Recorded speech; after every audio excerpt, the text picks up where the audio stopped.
The bullets and the punches and the riots have been flowing in only one direction for too long.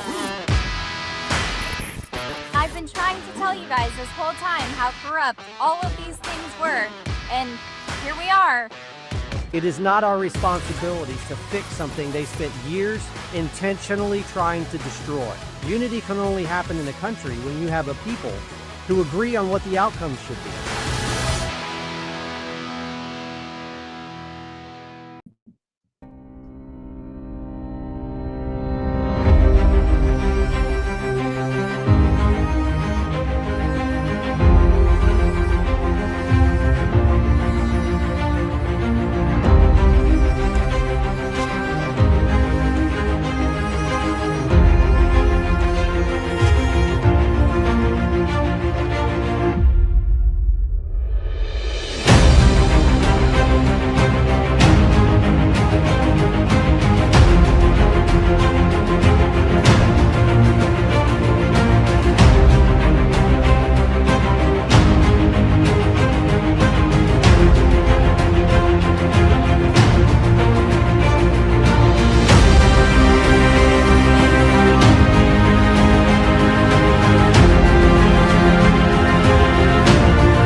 Wow, you want to talk about smooth? That was smooth. Wow. I mean, hats off to me. I played that very well. proud of your button pushing skills. That was well done. Patriot That Dad. was smooth. Well done. Did you guys You catch pushed the that buttons. clip? Did you guys, dude, it's a lot harder than you think to push all these buttons here at the same time. What's up, everybody? Happy Monday. It is November. And it was almost 60 degrees outside today, which is pretty cool. So I got a couple things done tonight. Got rid of all the pumpkins. Did anyone else's wife or anyone else on the panel? Did you guys change your house over? Because we are all Christmas. Yes. Oh, by the way, Getting I need to there. introduce you guys. We have a world famous guest with us tonight. Claire, I think you're probably the most famous person we've ever had on this podcast. Not world famous, but thank you. Well, thank you. Far more famous than anybody else, that's for sure. So Claire Patriot is going to join us tonight, and I am stoked to have her with us. She's fantastic. Tell us where we can find you, or where people can find you if they're not already following you, Claire. I am most active on X, TikTok, and Instagram. X, TikTok, and Instagram. Well, we're thrilled. It's going to be a lot of fun tonight. My wife switched over the entire house on November 1. She said, I want everything out of the crawl space, upstairs. Like it is. So the last thing I had to do today is I had to take the tractor to the front yard and load up all the pumpkins and then take them and dump them on the side. We're Christmas. It's Christmas time around here. We watched our first Christmas movie last night. We watched a Hallmark Christmas movie last night. Like oh, Nom, what was that? Did you put the lights up too on the front of your house? I have like built-in lights all around the house. So I don't do Christmas lights, and I can just change the colors of them. So I just program different light schemes and stuff throughout on the outside, which is pretty cool. So I'm not doing that. We don't even have a Christmas tree at the Nom house because Mrs. Nom was not going to pay to ship 2 fake Christmas trees halfway across the country. So we are on the hunt for a new Christmas tree. How about you go buy a real one? Because real ones they're a mess. They're Every a year. mess. They are a mess. I Yeah. agree. Every year. I used We to do like real them. trees. It's too much of a mess. It's too messy. It is a bit of a pain in the rear end. Folks, we have a massive show for you tonight. We started to talk about these 2 topics last week, but we didn't get to them because the government shutdown shit show was such a big issue to deal with. But as you could see from the promo, we've got a lot to talk about. We've got this Arctic frost thing, which I think most people are really confused about what it is. Like, why is this important? And then we also have to talk about the Autopen scandal.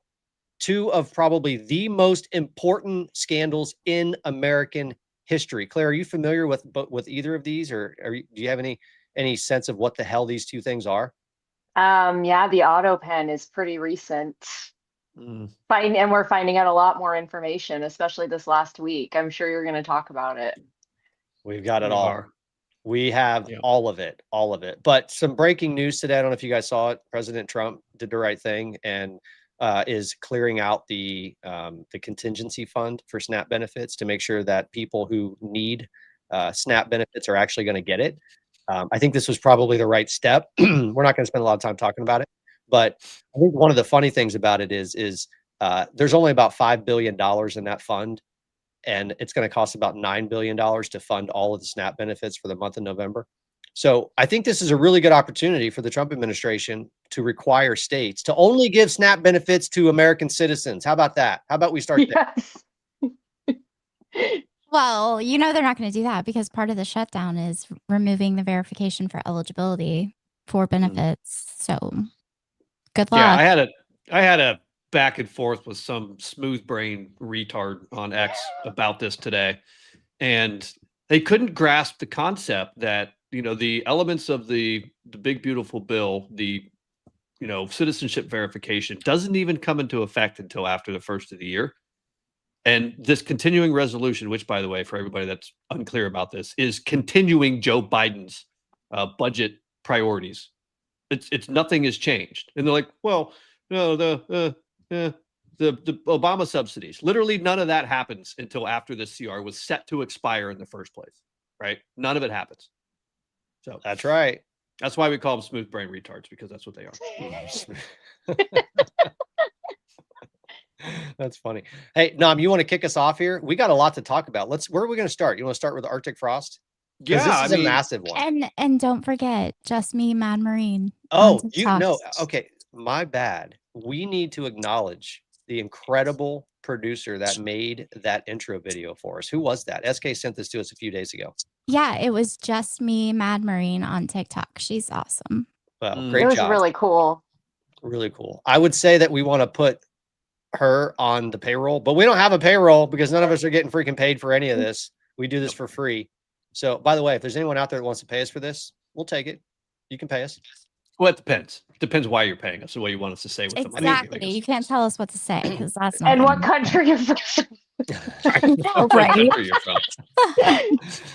All right, Nom, You mean kick us you off. guys don't get your Q newsletter in the mail with like rubles in it and expired dry cleaning coupons? Am I the No. only one? PatriotDad still gets his Q newsletter get in my the Q mail. I know he newsletter. What are you does, talking but about? he tries to get me to Does read it it, come but with I don't. rubles stuffed in it and expired dry No, it cleaning never coupons? came with ruble stuff in it. No, it came from like military intelligence coins and stuff. So you get the Yeah, benefit of challenge that. coins. You get a Wait, bunch. hold You get a on. bunch Is of there info. actually like a Q newsletter? No, SK. Oh. It's not a Q newsletter. But But actually, there is. I It's the wouldn't be X-22 surprised. report. There is. It's the X-22 report. there It's is live an every day. enormous amount of content that you can go. So if you're curious, you can go search it out, and it's pretty interesting stuff. I mean, you can get into like all of the numerology and the what's the name of that word that I can't think of it anyway. Nonetheless, all right, Nom, let's get into Arctic frost.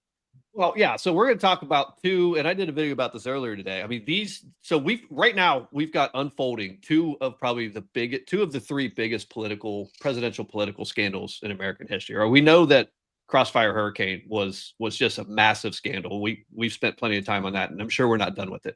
The next two up are obviously Arctic frost, which for those of you that are not aware, what had happened was the Biden FBI, through Merrick Garland's approval from Merrick Garland and Lisa Monaco and a whole slew of other people, they basically started a dragnet that was meant to ensnare over 430 Republicans, I think 1/5 of the Republicans in the Senate, a number of folks in the House, and then all kinds of conservative, 501c3, 501c4 type groups. And they essentially were, subpoenaing their phone records so that they could figure out what their role was in trying to overturn the 2020 election.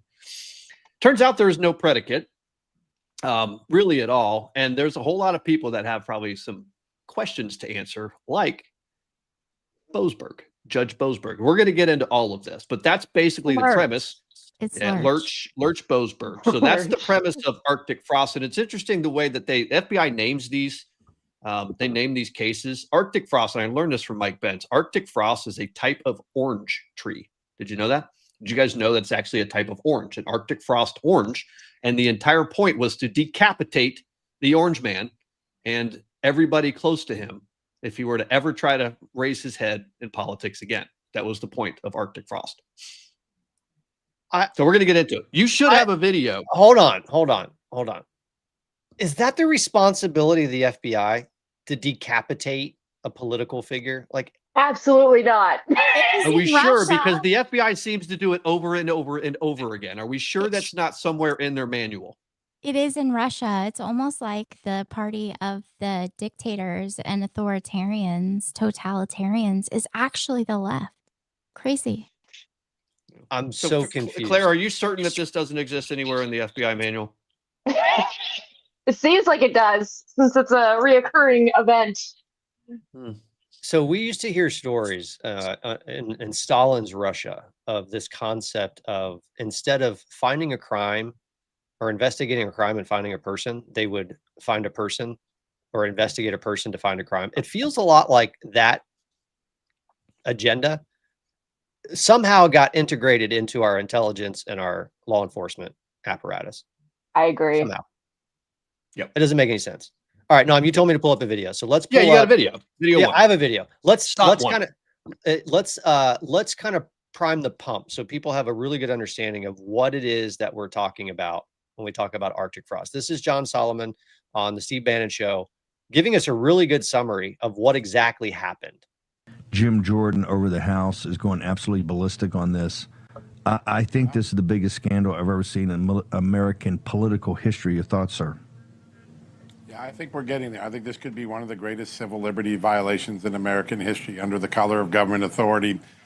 You've got a predicate that's open that, according to the FBI agents I showed to experts, the prosecutors, it doesn't meet the standard. It's basically, there's no evidence. The evidence is, oh, Steve, you were on CNN. That was the evidence for literally opening the investigation.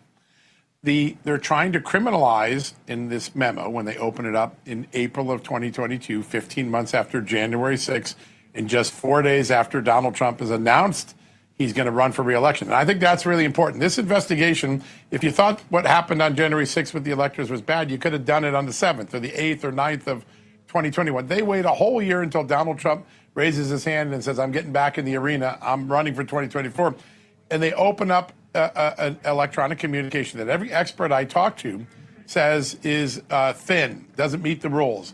Then they try to say the crime is by some people offering alternate electors to the Senate. That is a criminal conspiracy. Now, if you're going to do that, the FBI has an obligation to go back and look at how alternate electors were done in the past. They don't do that. They ignore the fact that in 1876 and in 1960, alternate electors were submitted to the Senate twice. Nobody got prosecuted. Nobody thought it was a crime back then. Oh, by the way, in both of those cases, it was Democrat candidates who were doing it. So they ignore the precedent and they just simply open up and then they just go fishing. I call this a MAGA dragnet. 400 and plus Republicans and their groups are targeted. 8 senators, 1 House members. They're getting millions and millions of lines of phone data, geolocation data. They're looking at anything and everything they can, trying to find a crime that they can hang on someone that is close to Donald Trump. All right. So, SK, you're going to need to kind of help break this down for us, because I think John Solomon's so deep in the weeds that sometimes I think it's easy for him to assume that people know what he's talking about. What on earth are they talking about? They're talking about subpoenaing records from like 400 and some odd people. They had Turning Point USA, Charlie Kirk, Tyler Boyer, people. I think there were 8 members of the Senate and 1 from the House. And yeah, I mean, they basically spied on people and went through people's information to try to find crimes. And then this whole investigation was basically the predicate for the January 6th charges, the election and January 6th charges that Jack Smith ended up bringing against Donald Trump. So that's, I mean, this makes every other scandal you can think of in recent history, since I've been alive for sure, it makes Watergate look like a traffic ticket. Claire, did you catch where John Solomon made the comment about the precedent for alternate electors? Did you catch that? Yeah, and it was okay when it was the Democrats.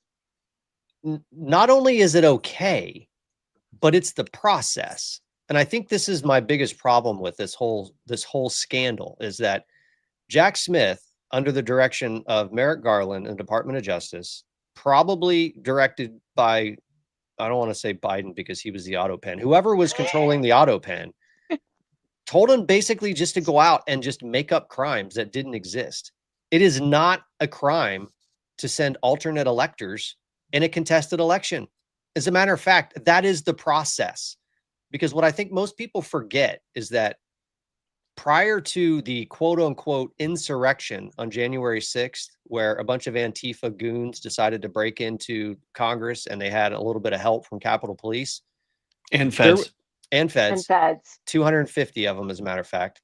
74. There was actually a planned effort underway to contest the election in multiple states. Mm-hmm.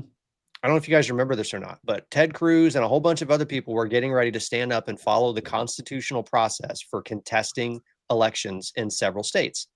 You can go back on CNN to January 6th, and you know how CNN does their live updates with, it's like a news article and they live update every few minutes. You can go back to that article from CNN and scroll all the way back to the beginning of the day on January 6th. And you can go through and see their updates and see how many states they had confirmation that had legal objections in writing and signed by a member of the Senate.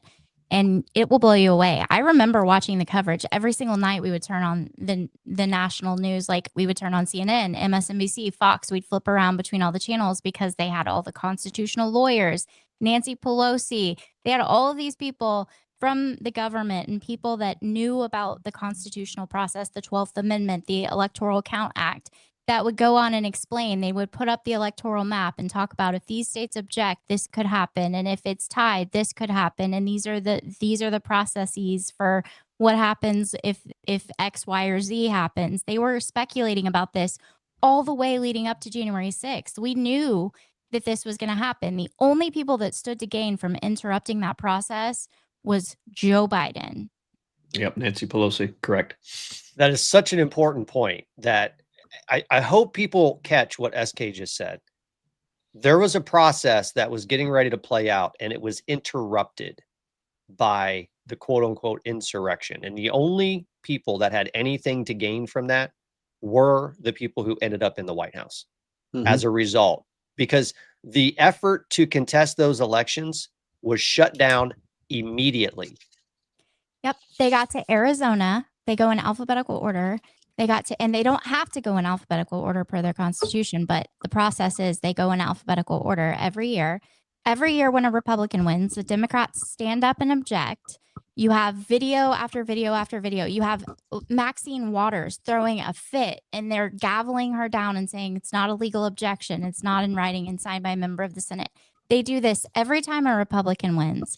But this is the first time in history that I know of that we have had like at least 7 states, probably more like 9, that had legal objections in writing signed by a member of the Senate because there were so many questions surrounding the process in 2020. Normal, everyday people. We have never conducted elections like we did in 2020.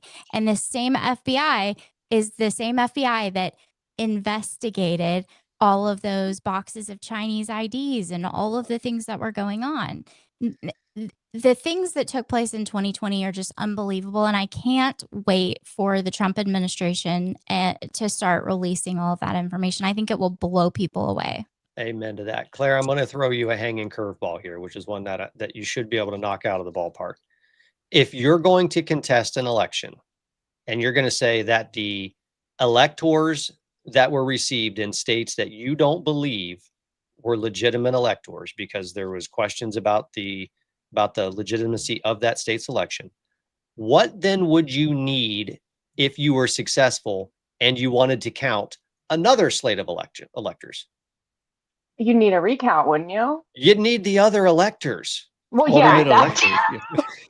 I mean, and they didn't do anything. They didn't do anything. So here's the thing that I hope people understand. And I don't mean to jump the gun here on this, but Arctic Frost was a investigation to try to criminalize what has otherwise been a very constitutional process. Yeah. And they've done it before, going back to the Kennedy-Nixon election in the state of Hawaii. there was a contested election. So what happened is there were 2 slates of electors that were sent to Congress to be counted, knowing that they were going to contest it. And whichever one won, then that's the slate of electors that they counted. The problem is, if you don't have a competing slate of electors, then you can't count them. That's exactly right. So, which was the entire problem, right? So when states sent their competing slates of electors to be counted, they had to, in order for them to possibly be counted if the contested election was successful. And yet what the FBI did under Joe Biden, under Merrick Garland, under Jack Smith, under a bunch of these Democrat insurrectionists, is they criminalized that process, or they tried to. All right, I'll pass it back over to Nom. Well, not only did they try to criminalize it, they were successful at criminalizing it. There were actually people who went to jail, but not for crimes related. They went to jail for not testifying, for denying subpoenas. You had Steve Bannon, you had Peter Navarro, and a handful of others. But also, at the same time, they used the state bar system, which we know is just completely bastardized, system out there, to punish the attorneys who were coming up with the legal theories to do this, as if an attorney providing a legal theory to their client is somehow unethical, especially when that legal theory actually has precedent in history as being the exact process for how you challenge a contested election. And remember, if they weren't doing anything illegal on January 6th, why would they change the Electoral Count Act immediately following that and make it to where you have to have 1/5 of the Senate, not just one senator sign on to a written objection? You have to have 1/5 of the Senate now sign on to an objection for it to be a legal objection. They wouldn't have changed the laws if anything illegal was being done. Number one. Number two, no alternate slates of electors were ever sent to the Senate parliamentarian. They were sent to NARA. That's right. That's right. As a matter of fact, Mike Pence is on record giving an interview in which, I can't remember who it was that was asking them the question, asked him about the alternate slate of electors that people had said was sent to him. And the lie here is that Mike Pence was supposed to take these electors and swap them out and then count the wrong ones during the count. That's the propaganda campaign that was being run all through this scandal, or through this investigation, and all through his administration. In reality, what happened is the alternate slate of electors went to NARA, and Mike Pence admitted in an interview that he never received any electors at all. They weren't ever delivered to him. So this entire investigation was predicated, A, on something that is very constitutional, and B, a lie that there was this scheme to switch out the electors and count the wrong ones instead of the ones that supposedly were the legitimate ones. Yes. And he even says in there, they ask him about the electors and about the Senate parliamentarian. And he says in that interview, he asked the Senate parliamentarian if they had received any alternate slates of electors, and they said no. And the guy asked him, well, then how did you know about this? And he said, because it was all in the media. I was seeing it in the media. So I asked the Senate parliamentarian, have you received any of these alternate slates? Nope, that didn't happen. They took the Eastman memo, which was a discussion between a client and an attorney, which is, I would think, would be attorney-client privilege, where they're discussing different scenarios. They're discussing the 12th Amendment. They're discussing the Electoral Count Act and how they view it, how these other constitutional lawyers have interpreted it. And they're just having a discussion in this Eastman memo. And somehow they took that and tried to make it into some sort of a scheme. That's right. Some sort of a scheme. All right. So now that we've kind of laid the groundwork for what it is that Arctic Frost was supposed to be criminalizing, let's talk about the scope of what Arctic Frost actually did. Nom, do you have that data in front of you? I think in the outline you had laid out, or somebody had laid out, what the DRAGNET, as you described it, involved. Yeah, so they issued 197 subpoenas. Now, I believe that this is all related just to the folks that were being targeted as a result of this scheme, this alternate electors fraud scheme, which is what they were calling it. They were calling it fraud.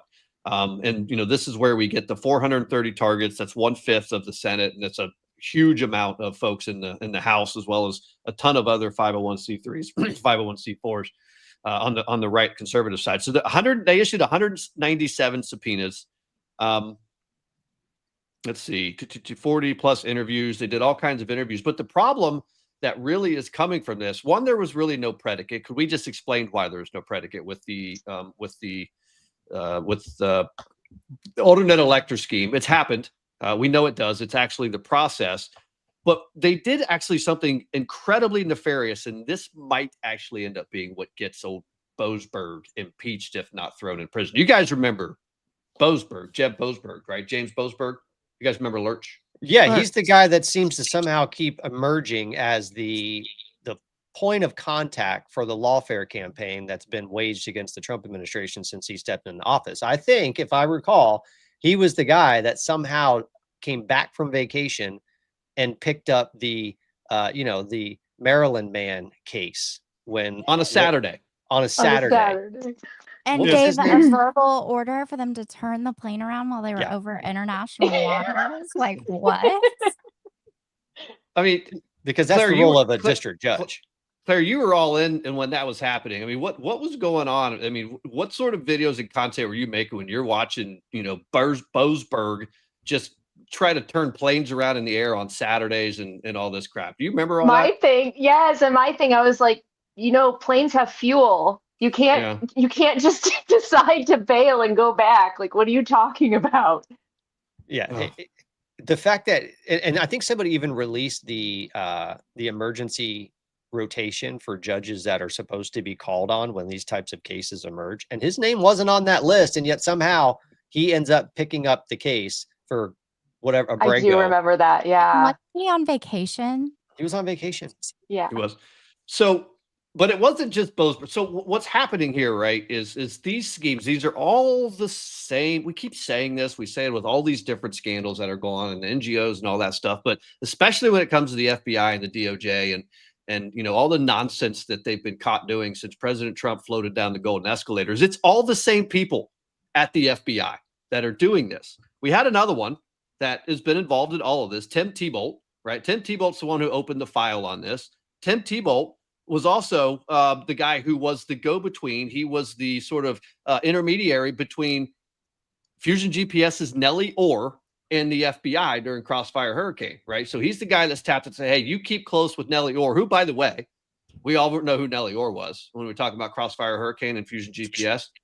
Nellie Orr was married to Bruce Orr, who was the number 3 at the DOJ at the time Crossfire Hurricane's going on. And they're essentially the conduit and the funnel to get this PP hoax Steele dossier into the FBI to cook up the Crossfire Hurricane. And here we go. We got Tim Thibault, who's right back in there doing the same thing. Do you have photo number 1? Do you have the Hans Monkey? I have Hans Monkey. Let's look at Hans Monkey. It's right, Monkey. Whatever his name is. Photo 1. I got it right here. Yep. Hold on. Look at this.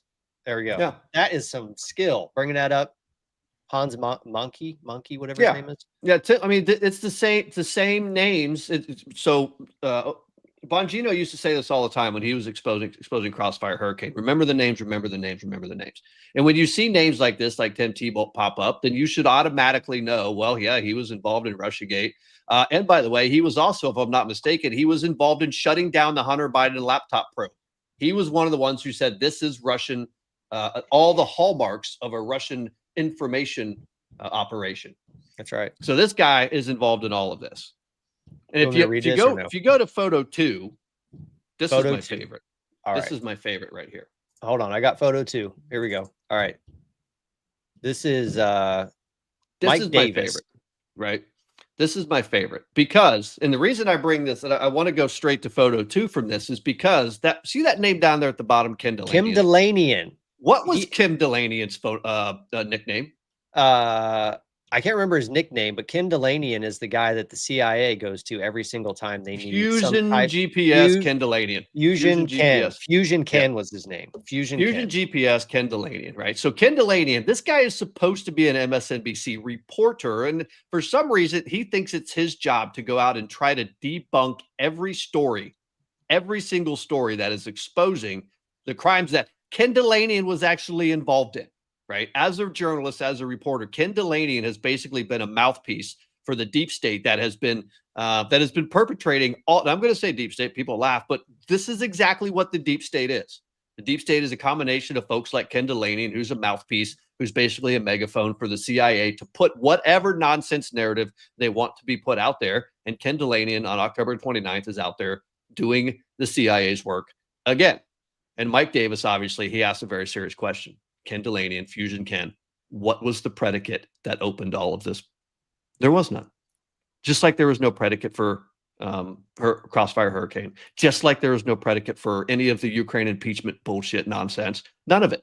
There's no predicate for any of this. They just make it up, and then they start investigating and start subpoenaing and start issuing FISA warrants.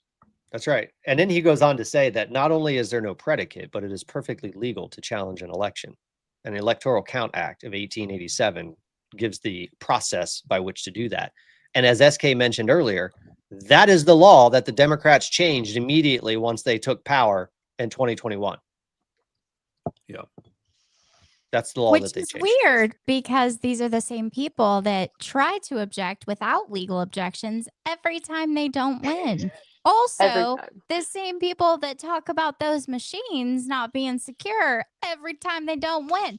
Also, the same people like Hillary Clinton in 2016 that said that the election was stolen from her and Trump was an illegitimate president. Those people changed the law when it was going to be used in a way that went against what they wanted. Hey, Claire, do you know who Sean Davis is? I can't remember. I know the name He's though. just an incredible reporter. So I'm Heritage. going to play. Oh, no, he's not a reporter. He's in charge of the Heritage Foundation. Okay. Yeah, I do Even know better. the Heritage Foundation. Yeah. Even better. Yeah. I'm going to He's play. fantastic. I'm going to play a clip of him. I think this is the right one of him talking about this scandal, and I'd love to get your reaction to it. Benny Johnson. Yeah, he's on with Benny Johnson. Here, penalties for Jack Smith, Judge Boasberg. I know some people are calling for his impeachment right now. What would you recommend, Sean? You always have great recommendations, actually, for what should happen. In a just world, what would be happening right now? Well, I don't just want James Boasberg and all these corrupt judges impeached. I want them imprisoned. They broke the law. James Boasberg violated federal law when he ordered AT&T to hide from the Congress tampering with their own communications. That is straight line violation of the law. There's no ambiguity about it. I remember when I worked on the Hill a long time ago, mid-2000s, there was a corrupt Louisiana congressman named William Jefferson. They called him Cold Cash Jefferson. And there was a near constitutional crisis when DOJ was investigating him and wanted to go raid his congressional office to see if he had cash in his freezer, to see what evidence was in there. This was something that went to the highest levels of the U.S. government. It had to be approved by the president. The Speaker of the House was informed ahead of time. I mean, it was a massive, massive crisis brewing. And you understand at the time what the gravity was. You had the president, you had the attorney general, you had the Speaker of the House. They were all discussing it, ways to do this to preserve the separation of branches, but still enforce the law. We had none of that here. We had absolute runaway, corrupt, rogue people like Jack Smith and Matthew Graves and Merrick Garland, who should be in prison, by the way, going in and wiretapping offices and then getting corrupt judges to ban telecom companies from telling them about it in violation of the law. Everyone involved in that chain, from the top to the bottom, should be in prison for a very long time, because until people go to prison, they're going to do it again and again and again, just like they did after the Russia hoax. We said if no one goes to prison, they're going to do it again, and then we act surprised when they go and do it again. You brought up He's right. Yeah. People should go to jail. Yeah. And that, do you think that is going to happen eventually? Yeah, it's going to happen. And Patriot Dad and I and SK, I'm sure, and Claire, I'm sure you do too. I'm not sure how deep you go into these scandals, because these are scandals, right? These are like history making size scandals. We get a lot of the nothing's happening crowd, right? Yeah. I mean, you're starting to see the fruits of these things. A lot of these cases, these indictments that are coming on, for Comey and others, they're placeholders, which we've talked about, because they were running out of time for the statute of limitations. There's no question about that. But we've got 3 years, right? Trump and the DOJ has 3 years. They're not going to be stopped. They're not going to be. You're not going to stop them from doing this. They don't have a choice. This country doesn't have a choice, frankly. I agree. It needs to happen. I need to stop the podcast for 1 second because I was flipping over to YouTube and I saw. You can't stop the podcast. Yeah, I'm stopping. Goes on, dude. I'm stopping it. So I saw a comment over on YouTube and I just had to call it out. Tuft Tessie B4649. I'm pretty sure that is a woman. Tessie says this has become my favorite podcast to listen to. Oh, How you feel about that, folks? That's so awesome. Thank you, Tough Tessie. We appreciate that. Anyway, I thought that message was going in an entirely different direction. I did too. I was like, what happened? I just flipped over and I'm like, that's awesome. I need to mention that. So thank you very much. We love you guys. Thank you for joining us. We appreciate the support. This scandal has to be exposed. It has to be uprooted. These people have not to just go to exposed. jail. Exposure doesn't. That's not enough. These people You interrupted me. I said they have to go to jail. People have to go to prison. But here's a better question. So James Boasberg obviously is one of the people that are deeply involved in just about every one of these scandals. Anybody know who his family members are and maybe some of the connections that they have, so you can try to understand why this guy seems to keep coming up? Whose family? James Boasberg. Oh, yeah. His Yeah. wife, his daughter. Let me show you this. We're going to make this super easy for people to understand why James Boasberg keeps popping up as one of the architects, or at least one of the linchpins of these scandals. Did you guys see this before? So his wife, Liddy, is the founder of an abortion NGO funded indirectly by USAID and Soros. Wait, didn't he rule on a couple of USAID cases? Yes, Yes. and he was supposed to recuse himself, but he Shocker. didn't. He didn't. And his daughter, Catherine Boasberg, works for a 501c3 called Partners for Justice, which sounds exactly like the type of NGO that should be shut down. And Tomorrow. he ruled on, remember, he's the one that was on vacation for the Abrigo Garcia. Yeah, So- and isn't it weird that Partners for Justice just so happens to be a 501c3 that gives criminal illegal aliens and gang members legal advice? Isn't that a coincidence?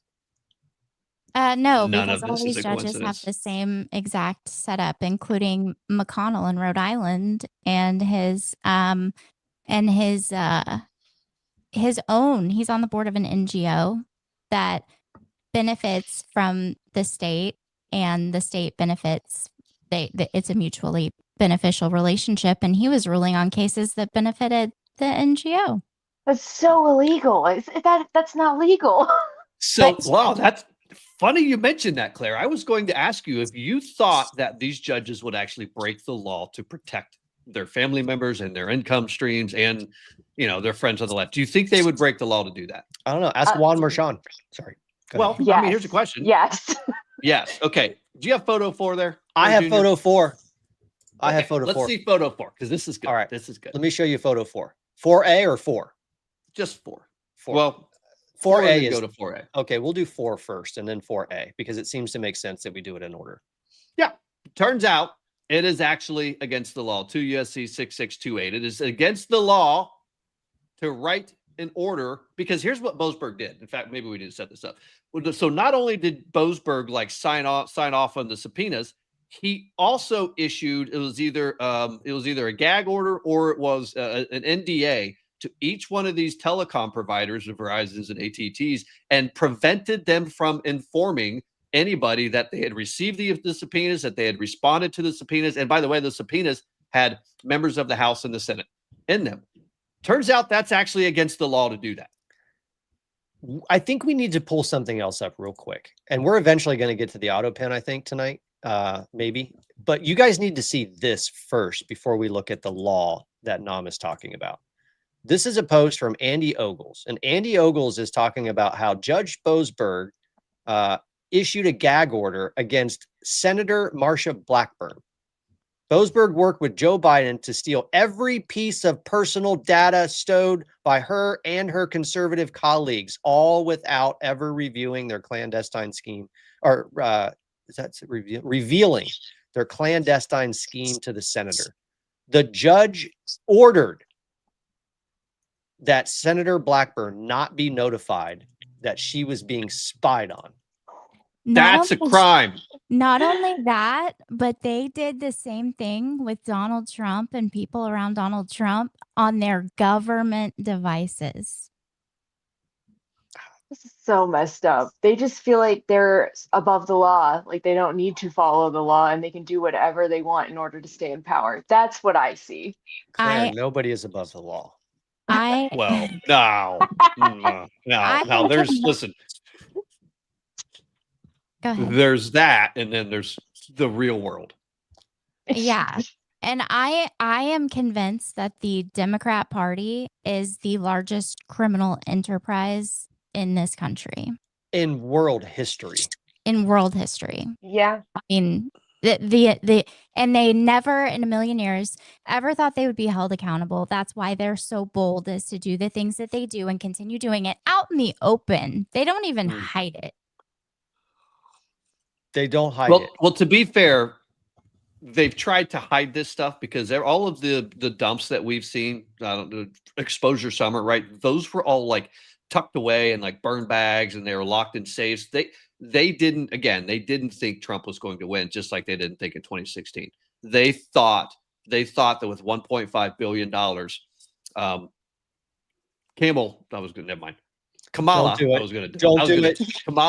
Kamala had it wrapped up. They thought they could actually.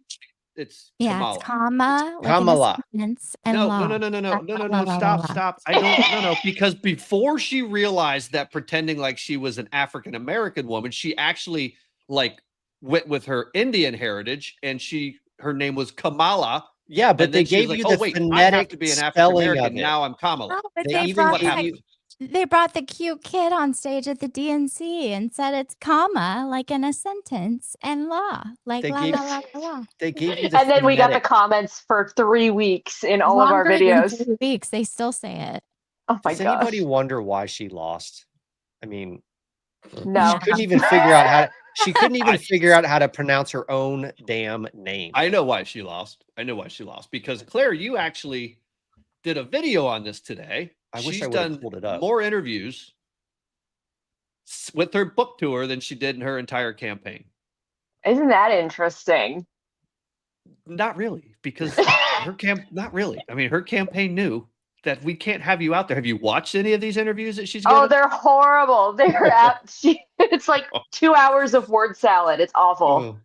At least she's not doing what all. By the way, this is my fault, guys. By the way, we all forgot that we're supposed to set the stage and say that as a white man, a straight white man, in every conversation we have. If you're watching Karine Jean-Pierre, by the way, if you haven't learned that she is a black woman and she happens to be queer and a member of the LGBTQI plus community, then you haven't watched any of her interviews. I haven't watched any of her interviews. She says it every single time. Every time. Yes, every time. So as a white man, as a straight white, cis, hetero, whatever, all those words that I don't know what they mean. Yeah, if you've watched Kamala Harris's interviews, you know why they didn't put her out there to do interviews. Well, because she was drunk half the time. That's why. She needs rehab. She does. Like yeah. every time I hear her talk, I hear Amy Winehouse in the background. They tried to make me go to rehab. Did you watch that documentary on her, by the way? Her family killed her. Yes, it's terrible. Somehow we went from Arctic Frost to Amy Winehouse's family being responsible for her death, and I don't know how we got there. I have no idea. You're talking about Kamala Harris and her interviews. That lady is not sober. Let me rephrase that, because we are out here on the public interwebs. In my opinion, her family's inaction was the reason why. Anyway. Oh yeah, and in my opinion, Kamala Harris is not sober. That's my opinion. I am an expert at that, because I am one who has overcome that addiction in my life. And I can tell you, in my expert opinion, she was sauced 95% of the time that she was in front of cameras, in my opinion. But we need to get this back on track. So one of the things, and I think I know how to do that. No, sorry, Nom, go ahead. And then I'll get us back on track. I was agreeing with you. Yes, I think I know how to get us back on track. One of the things that we hear all the time from people is nothing's going to happen. I think Nom has affectionately labeled them as the nothing is going to happen crowd. Folks, the reason why so many people think nothing is going to happen is because of what we're getting ready to talk about next. You see, the Biden administration, the Autopen administration, while he was a potato, there were actually some pretty deviously smart people operating the government in the background, in the shadows. And while these scandals were unfolding and these plots to try to destroy the country and actually engage in a shadow coup against the American people, they then went ahead and used his authority, usurped his authority, stole his authority as the president of the United States to cover their tracks. And it's what we affectionately refer to as the Autopen scandal. All right, I'll turn it over to SK on this one. SK, tell us about the Autopen scandal. President Autopen, as I like to call him. I remember when the Her report came out, and I read it immediately after, and I read the transcripts from the interview between her and Joe Biden, and I said, we need those tapes immediately, because they kept editing them in real time. I would go there, they would have all these dashes for pauses, and then those dashes would be removed, and then there were words removed. I mean, at one point in time, he was talking about slavery in Delaware. I mean, the guy was not okay. And this was in the springtime last year. And I was like, every single person in this country needs to go read these transcripts and read that report. And then you need to tell me who's running this country, because it's not that guy. And now we know for sure, especially after we had the audio, when the audio was released, finally, after Trump took office, we listened to the entire thing. It is painful. That guy wasn't running this country. That guy wasn't running his own bathwater, in my opinion, for YouTube purposes. And I'm convinced no one will ever convince me that the signature on the template for the Autopen was Joe Biden's signature, and no one will ever convince me that it is not Jill Biden's signature. I actually have evidence. I'll leave it up to the audience. We'll let you guys. Claire, I don't know if you've seen this. I did, yeah. Oh, I put it everywhere. pretend like you haven't seen this and act I haven't seen it. surprised. No, Claire, you're gonna be the handwriting expert on the Patriot Source podcast for, I don't know, the next like 2-3 minutes. Okay. So, all right. get So ready. for folks who don't know what an Autopen is, it's basically an electronic device that signs documents on behalf of whoever the person that has the authority to sign the document signs documents. Right. There's Well, but supposed to be a process in which the authorization is passed from the person who has authority to the people who are executing the signature. And that's where the question comes up. We need to take a step back, though. Okay. Because let's do that. the Autopen doesn't just like randomly write a signature and that's it. It actually traces an existing signature and then it recreates it. It's supposed to be nearly identical. That's right. Okay. Now that we've laid that groundwork. So here is samples of signatures that we want you guys just to analyze. Just pretend, Claire, that you are a handwriting expert and tell me whose signature it looks like is on. Look at the B. That's exactly right. So on the left, you have a authenticated version of Jill Biden's signature. I want you to look very closely at the way Jill Biden makes her B. Okay. On the bottom right, you have looks like a photograph of the White House in which Jill Biden and Joe Biden both signed. It looks like that's from 9/7, maybe 2011. I can't tell you. It's either 17 or 19. I'm not sure. I'm the one that found those pictures. Yeah, it's 9/7/19. Now look at the way Joe Biden makes his B's when he was a somewhat cognizant, functioning adult, compared to the way Jill Biden makes her B's. Now, I want you to look up at the top right panel. These are the versions of the signatures that the Autopen was affixing to documents. Whose B does that look like to our in-house handwriting expert? It was Jill. Definitely Jill's B. That doesn't look like the way Joe Biden, before he was a potato head, made his B's. Potato head. To be fair, he's kind of always been a potato head. Yeah. I mean, I think he was widely regarded as the dumbest member of the Senate. That's why they wanted him, I think, personally. That is exactly why they wanted him. That is exactly why again, I mean, we know the Democrat Party hasn't held a legitimate primary since before 2008. We all know that, but that's exactly why they didn't have a legitimate primary in 2020. You see, the Autopen He was a scandal, vessel. the Autopen scandal is so critically important to understand and to put people in prison for. I don't think people have wrapped their heads around the severity of what happened, or at least is alleged to have happened. I don't think we have the full scope of it yet, but we're getting there. I don't think people understand the severity of it. If this is true, and it seems like it is, there was a full-scale usurpation of authority of the President of the United States, which was used specifically to issue pardons to people who had spent years committing a series of conspiratorial crimes against the American people. And to sign legislation and executive orders and a whole list of things in that report that came out last week. But here is the thing that people need to understand. We live in a constitutional republic, which is a form of a representative republic. You elect your representatives to represent you in the United States government. The President of the United States is elected by the people to represent the people. When you have people that are not elected, nobody voted for any of these people, that are making decisions and running the country in place of the president, I think that's a violation of the Constitution. Well, it is because nobody else is the Article 2 president of the United States except for Joe Biden. Nobody. Right.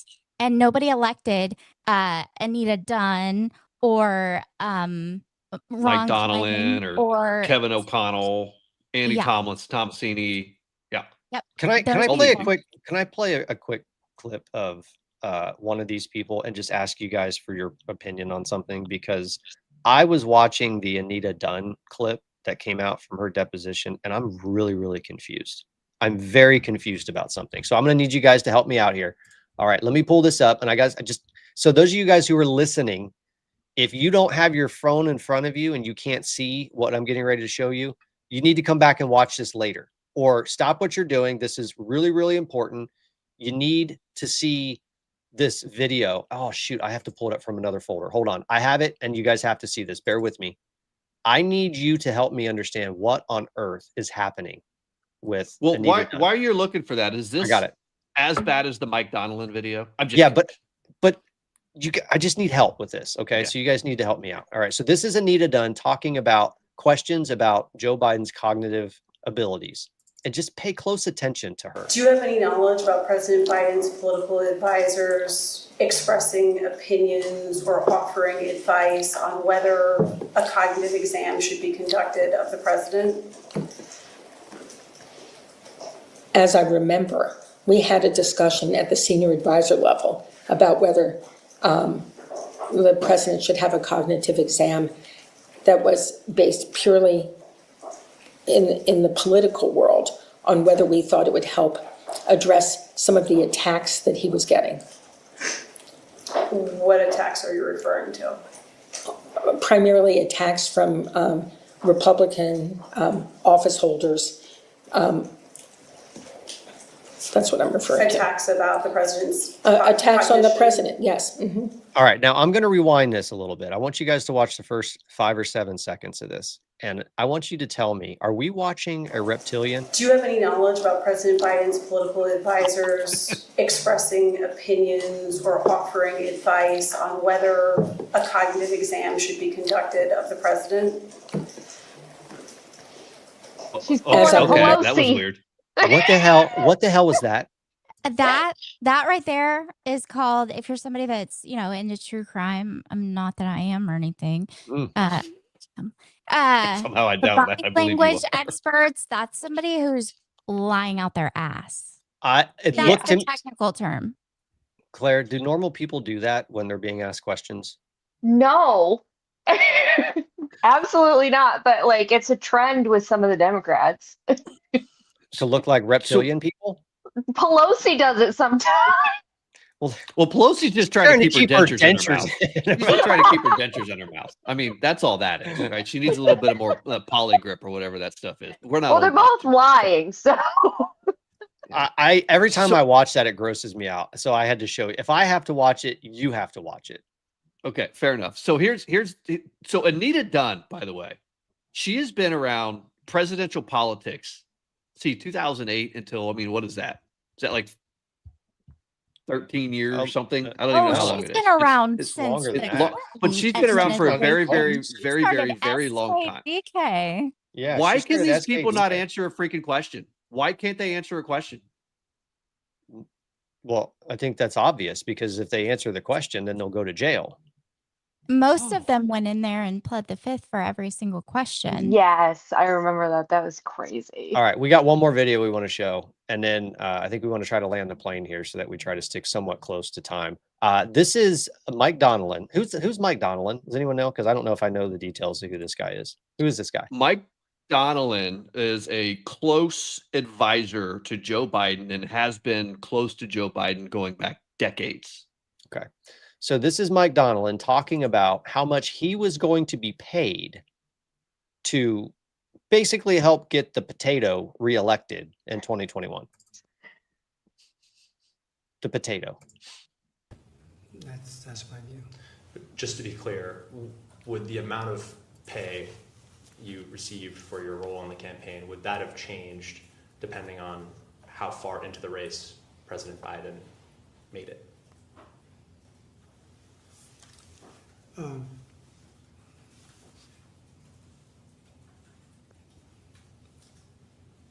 My sense is that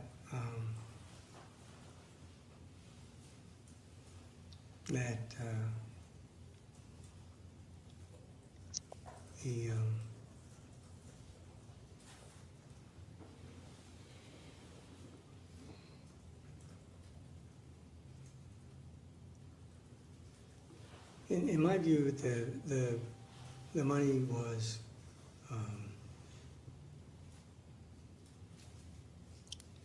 This is not a technical glitch, folks.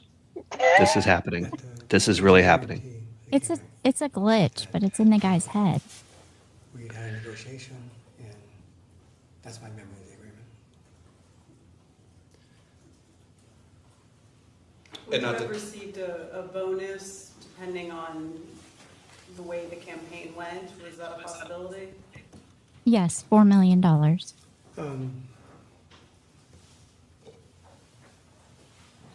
I'm sure he's going to get to it, SK. Let him answer the question. I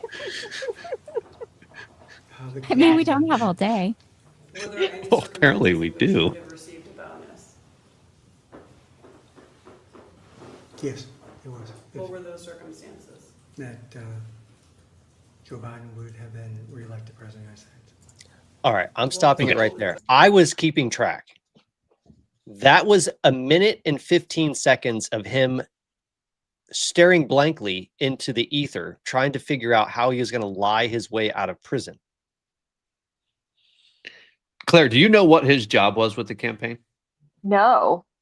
Oh, this is my favorite part. So Mike Donnellan, longtime advisor and friend of Joseph Robinette Biden, his job in the campaign, which, by the way, he had a $4 million guarantee, like up front, we're going to pay you $4 million to do a job, part of which was to provide poll numbers to the president about how well he's performing in the campaign. So Mike Donnellan, because he's got a $4 million bonus on the line, decides I'm not going to show him the actual real internal polls about how horrible Joe Biden is polling compared to Donald Trump. So he just didn't tell him. Oh my gosh. Yeah, this How is a amazing senior is that? advisor to President Biden. I knew he was close with him, but I didn't know what his job was, and that's hilarious. Wait, before we go, can we make sure we talk about the doctor? Yeah, I don't think we have O'Connor. any. Yeah, let's O'Connor. not. So we actually need to get to the heart of this because it's not just a matter of covering up the Autopen potato heads. It cognizant functions. Like there was actual execution of his authority done throughout his entire administration. And it is alleged that he had absolutely no idea what was going on. Not but all of this was allowed to happen because of the doctor, right, SK? Yep. Who, by the Who way, also had financial incentive. I believe, if I'm not mistaken, that he's been criminally referred to the Department of Justice to be prosecuted. I don't think he has. I know that he's been referred to the DC Medical Board to have his license revoked for violation of ethics. You might, yeah. Sorry about that. I overstepped. I don't believe he's been referred for criminal. Yeah. Tell us about how did this guy go into the deposition and what questions did he answer? I didn't watch his deposition. I clipped that Anita Dunn one. If I remember, the answer was none. He didn't answer pled anything. the fifth, didn't he, Claire? Yeah, he didn't answer anything. A doctor pled the fifth in a deposition about the health. Isn't he a homeopathic doctor though, instead of an actual like wrong with NP? homeopathic doctors? I understand.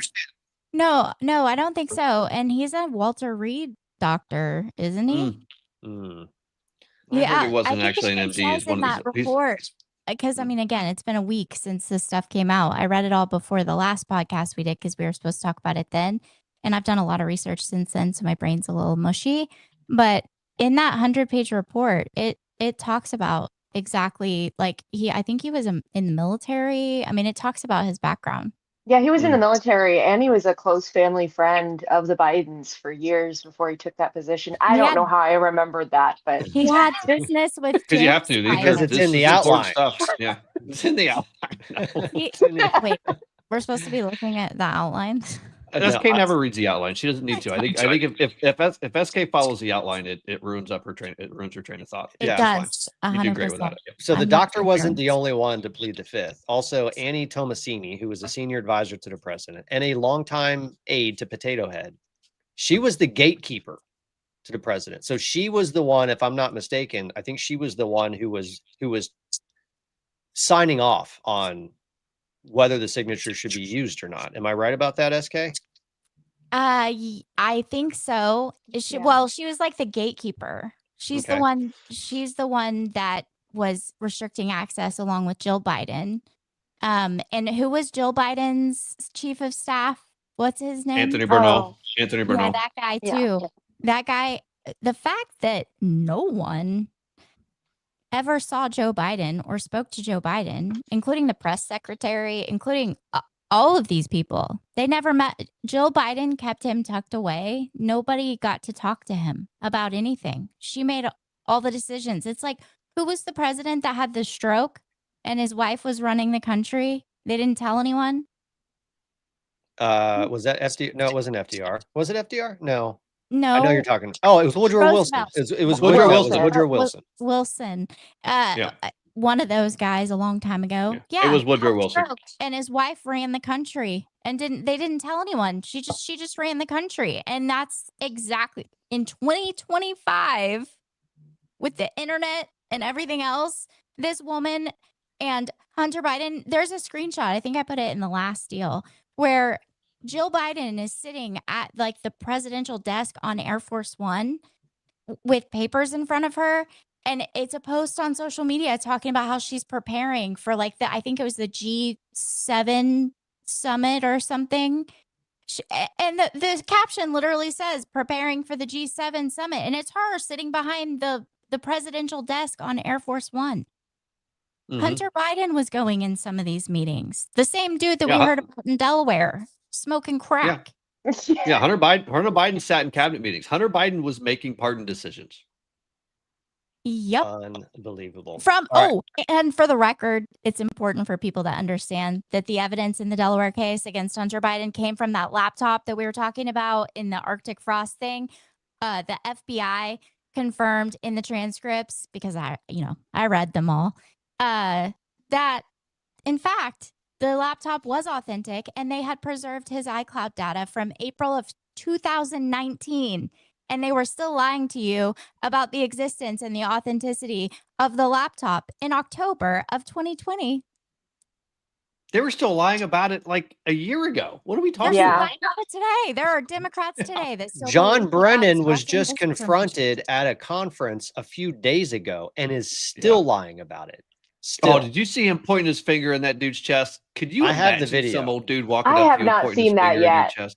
I don't Oh, know Claire, if I you gotta have get it a look at here. this. Hold on. You gotta Let me get a see look if at I this. have it here. I might. Let me see if I have it. You guys entertain yourselves for a second. I'm going to see if I have it. Well, in the- so I mean, the that's Dropbox. the players of this are important, right? Because it seems like there's about half a dozen people that were involved in this scheme, and frankly, I don't even think Joe Biden was aware of the scheme. Actually, I'm pretty certain he wasn't even aware that he was president most of the time.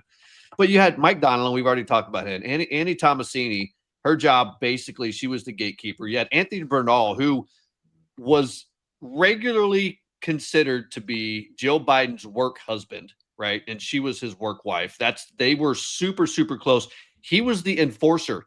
He's the one who made sure anybody in the White House in the West Wing that had a question, he would tell them to go pound sand. We're not telling you a damn thing. And he was quite aggressive about it too. There's, I believe that there's a couple stories where he almost got in fights with people who were trying to figure out what's going on with this dude. Point of order. What do you got?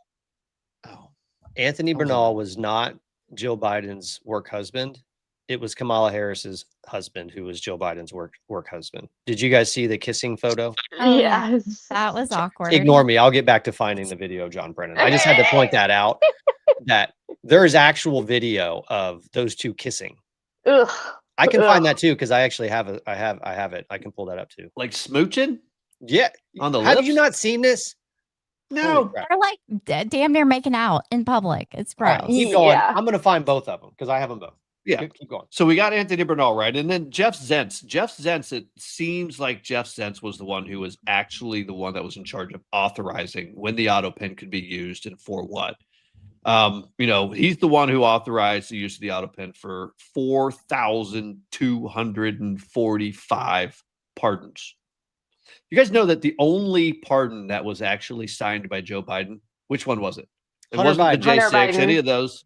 It was Hunter Biden. That was the Hunter only Biden. one that was signed by Joe Biden. The rest of them, Autopen. That's right. That's right. And I think the thing that is going to cause this scandal to break open the way it's going to break is that there has yet to be any actual verification of authentication coming directly from the president. As far as I've been able to find, there's no email trail. There's no, there's nothing there to say that he approved and authorized directly from him, saying that he approved and authorized these clemency orders, these pardons, some of the legislation that was signed. That's going to be a major problem. But I found what I was looking for. All right, Nom. You need to see this. Did you not see that? Have you not seen this? I mean, that's a big old smooch. Yeah. That's a big old smooch. That is the Potatoes commander-in-chief stand-in, I guess, and Kamala Harris's husband smooching. Oof. Okay. There you go. That's gross. All right. That's gross. Now, I do have the John Brennan. We're almost done, folks. I promise. I do have the John Brennan crash out because I grabbed this just because it is hilarious. But here's John Brennan crashing out in front of the whole world because he knows that his days are numbered and he is probably going to spend the rest of his life in prison because of what he did.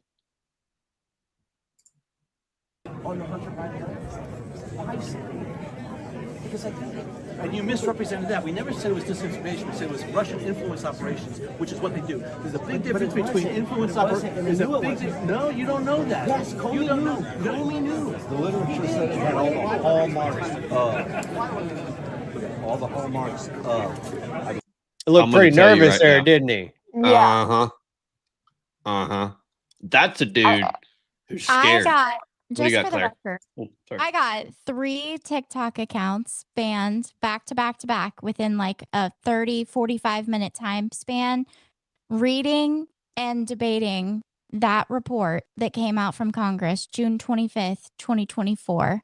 I read it the day it came out because I was shocked to find out that Antony Blinken, who went on to become our Secretary of State, colluded with the actual CIA, including Gina Haspel, who got that letter from Morell, who with all the 51 signatures on it. She got it, and she immediately took it to the pre-publication classification review board, and they published it within like 6 hours, I believe. Don't quote me on the hours, but it's just a few hours. That doesn't happen. They don't approve things that quickly. She sends it directly to the pre-publication classification review board and tells them, I need this approved to be sent out.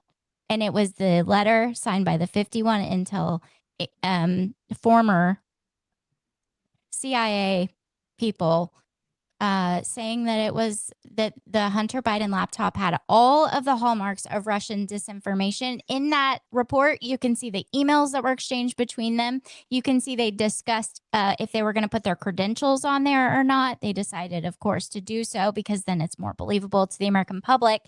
But if you look at the language in that letter after the fact, you heard the person in the background saying all the classic hallmarks of.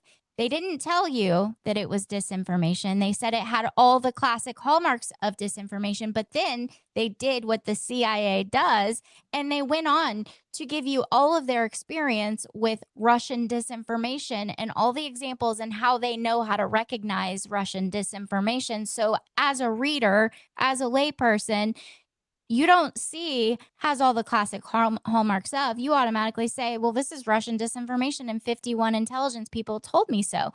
And in Morell's interview in Congress, they asked him why he did that. And he said he spoke with Antony Blinken and he did it for two reasons. Number one, to give away for Joe Biden to counter Donald Trump in the debate, because remember, it came out just like a day or two before the debate in 2020. And number two, his exact words are to get Vice President Joe Biden elected. Unbelievable. All right, folks, we're going to wrap it there. I hope you guys understand there's a reason why we pulled these two scandals together, because the plan was to use the Autopen scandal to protect themselves from all of the other scandals that erupted throughout the deep state, the organized conspiracy that they conducted against the Trump administration and the American people, specifically around Arctic frost as well.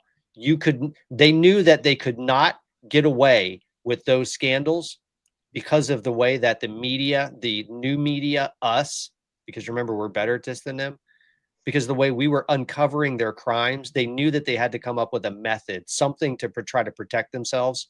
And that, in my mind, this is my opinion, that is why Joe Biden was the perfect potato head Autopen representative, so that they could operate in the shadows to do everything they needed to do to try to cover their own asses for the crimes they committed against the American people. Claire, I'll leave it to you. Any last words? I agree. And I think you guys tied it together really nicely. So everybody, it's like a package. You just slowly opened up so everybody could understand. What a mess. It is. What a mess. Yeah. All right, folks, this has been awesome. Sorry again for running over. We suck at keeping to the 60-minute time limit that we arbitrarily and probably stupidly set for ourselves at the beginning of this. But if you are not yet subscribing to all the channels, do it. Rumble's starting to pick up a little bit, which is great. Hit the little button. It doesn't cost you a dime. Follow everywhere you can. Follow Claire. If you are not following Claire on Instagram and on TikTok and over on X, I'm telling you right now, you are absolutely missing out. Her content is brilliant. It's so good. She's my favorite. I honestly have a question for you, Claire. How do you make as many videos a day as you make? Because it feels like every time I open up Instagram, there's a new video of you, and they're all brilliant. How do you find time to do that? A lot of times, so the ones that seem really current are I'm filming right then, but then the other ones I'm filming when I have time, like in the evening or at other times when I'm not doing mom stuff, and then I just dump them all during the day. Are you Here's like my me? question is, where do you find these idiots, animals, idiots so that you? Where do you find? I can't find any of these people in my thread. In my FYP. My algorithm has insulated me from the idiot. You gotta get friends. Like you gotta tell your people that support you, hey, tag me and stuff, because I swear anybody that's in here that follows me, thank you, because you guys tag me in the most ridiculous stuff and I appreciate it. Yeah, for those of you who aren't familiar with her content, I'm telling you right now, if you want to see what the stupidest It's probably just the common denominator among the left. I can't even say they're the dumbest because it's pretty much who they are. Somehow Claire has a knack of finding the quintessential, stereotypical, moronic liberal.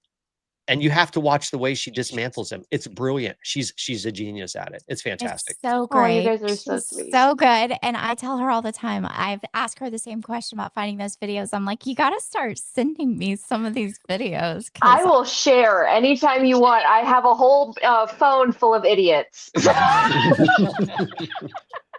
I think we all do. I think does everybody do that? If you go through like my camera roll or my photo roll, it is filled with things that I've captured that I never got around to doing anything with. Yeah, same, with it. because I don't ever make videos. I'm like, I'm gonna make videos today, every single day. I'm like, I get ready, I'm gonna make videos. I basically have to clear mine out about every 3 or 4 months because I capture so much stupidity on the left, and then I have to go through and delete it all so that my phone will function properly tomorrow. That's just the way it works. All right, folks, this has been fun. Thank you so much for sticking around. If you haven't subscribed to everything, make sure you do it. We will see you next time. Have a great night. Good night. We're out. Thank you, Claire. We'll see you. Thank you. The bullets and the punches and the riots have been flowing in only one direction for too long.